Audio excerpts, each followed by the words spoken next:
41ನೇ ಕೀರ್ತನೆ. ದಿಕ್ಕಿಲ್ಲದವನನ್ನು ಪರಾಂಬರಿಸುವವನು ಧನ್ಯನು. ಯೆಹೋವನು ಅವನನ್ನು ಆಪತ್ಕಾಲದಲ್ಲಿ ರಕ್ಷಿಸುವನು. ಯೆಹೋವನು ಅವನ ಪ್ರಾಣವನ್ನು ಕಾಪಾಡಿ ಉಳಿಸುವನು. ಅವನು ದೇಶದಲ್ಲಿ ಧನ್ಯನೆನಿಸಿಕೊಳ್ಳುವನು. ಯೆಹೋವನೇ, ಅವನನ್ನು ಶತ್ರುಗಳ ಅಧೀನಕ್ಕೆ ಕೊಡಬೇಡ. ಅವನು ಅಸ್ವಸ್ಥನಾಗಿ ಬಿದ್ದುಕೊಂಡಿರುವಾಗ ಯೆಹೋವನು ಅವನನ್ನು ಉದ್ಧರಿಸುವನು. ಅವನ ರೋಗವನ್ನೆಲ್ಲ ಪರಿಹರಿಸಿ ಆರೋಗ್ಯವನ್ನುಂಟು ಮಾಡಿದೆಯಲ್ಲ ಸ್ವಾಮಿ. ನಾನಂತೂ ಯೆಹೋವನೇ, ನಿನ್ನ ಆಜ್ಞೆಯನ್ನು ಮೀರಿ ಪಾಪ ಮಾಡಿದ್ದೇನೆ. ನನ್ನನ್ನು ಕರುಣಿಸಿ ಸ್ವಸ್ಥ ಮಾಡು ಅಂದೆನು.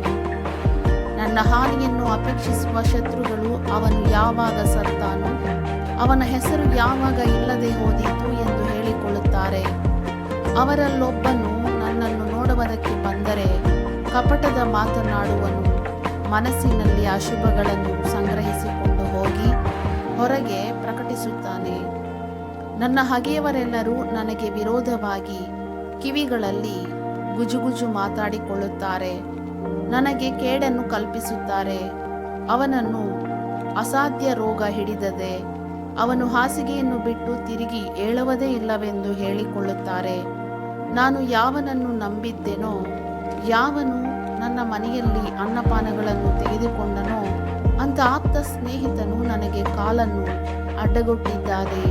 ಯೆಹೋವನೇ, ನೀನಾದರೂ ಕರುಣಿಸಿ ನನ್ನನ್ನು ಏಳಮಾಡು. ಆಗ ನಾನು ಅವರಿಗೆ ಮುಗಿ ತೀರಿಸುವೆನು.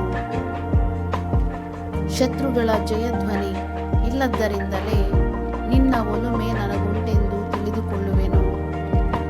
ನಿರ್ದೋಷಿಯಾದ ನನ್ನನ್ನಾದರೋ ನೀನು ಉದ್ಧಾರ ಮಾಡಿ ನಿನ್ನ ಸನ್ನಿಧಿಯಲ್ಲಿ ಶಾಶ್ವತವಾಗಿ ನಿಲ್ಲಿಸುವಿ.